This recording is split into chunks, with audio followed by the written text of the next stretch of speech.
ನಮಸ್ಕಾರ.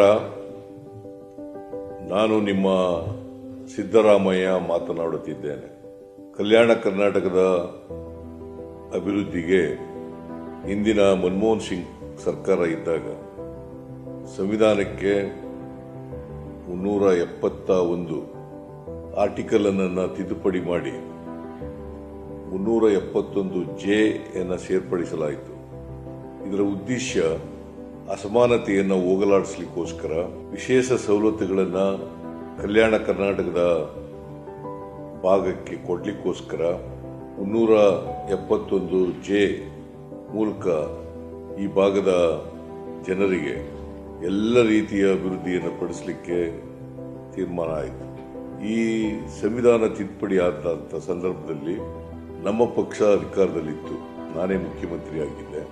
HK ಪಾಟೀಲ್ ರವರ ಅಧ್ಯಕ್ಷತೆಯಲ್ಲಿ ಒಂದು ಸಮಿತಿಯನ್ನು ಮಾಡಿ 371J ಜಾರಿ ಮಾಡತಕ್ಕಂಥ ತೀರ್ಮಾನವನ್ನು ಮಾಡಿದೆ.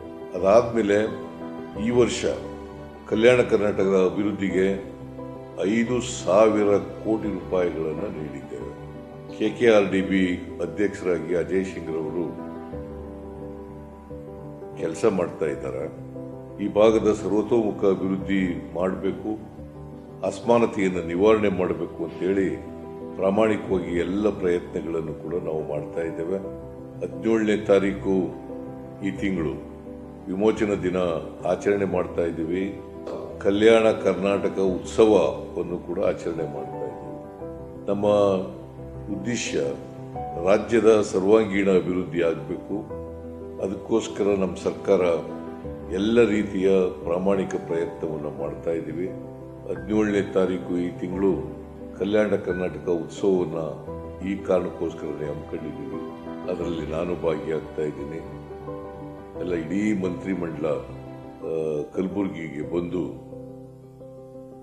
ಈ ಕಾರ್ಯಕ್ರಮದಲ್ಲಿ ಭಾಗವಹಿಸ್ತಾ ಇದ್ದೇವೆ ಅಂತ ಹೇಳಿ ಅತ್ಯಂತ ಸಂತೋಷದಿಂದ ಹೇಳಲಿಕ್ಕೆ ಬಯಸ್ತೇನೆ.